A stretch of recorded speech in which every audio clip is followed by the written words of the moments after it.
Հիսուսը մեր համար գին վճարեց։ Հիսուսը մեր համար իր կյանքը տվեց։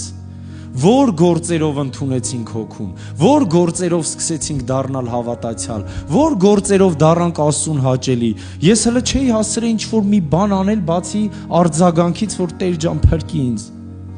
Ու դարձա միանգամից իրեն ընդունելի զավակ։ Նա ինձ որդեգրեց եւ դարձրեց իրեն ընդունելի։ Փառք նրան։ Ախր չկա ինչ-որ մի արարք, չկա ինչ-որ մի չգիտեմ, որոշում, ինչ-որ մի հասունություն, որ ես արդեն իմ կյանքով կդառնամ նրան հաճելի,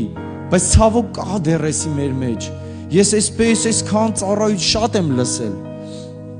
շատ եմ լսել նման արտահայտություն։ Դե ես այնքան զբաղված եմ, այնքան ծառայություններ ունեմ, հետո ինչ պարծենալու բան ունես։ Հիշում եք այն առակը, որ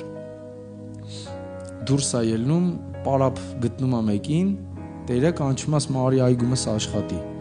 Հետո մի քանի ժամ հետո մյուսին, մի քանի ժամ հետո մյուսին։ Այն մի ժամ աշխատողին ու այն 10 ժամ աշխատողին Տերը նույն վարձն է տալիս։ Ու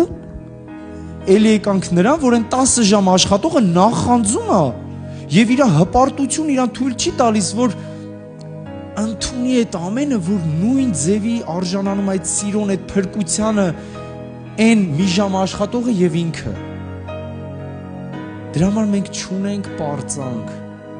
Այն օրներ սրա մասին խոսացի ու սիրում եմ, գրված է Կորինթացիների թղթի մեջ 4-րդ գլխում է գրված։ Ինչն է, որ մեզ տարբերում է մյուսից, եղբորից, քրոջից։ Ինչ ունենք, որ չենք ստացել։ Եվ եթե ստացել ենք, Տերը մեզ տվել է։ Ինչի ենք այնպես պահում, կարծես մենք էդի վաստակել ենք, արժանացել ենք դրան։ Ու Տերն էլ մեզ տվել է, քավ լիցի։ Մենք բոլորս էլ ստացել ենք առանց ինչ-որ արժանիքներ ունենալու։ Հավատացեք, էդի այդպես է։ Ես իմ այս խոսքի նպատակը այն է, որ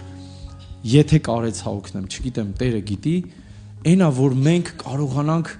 իրար ընդունել այնպես, ինչպես Տերն է մեզ ընդունել։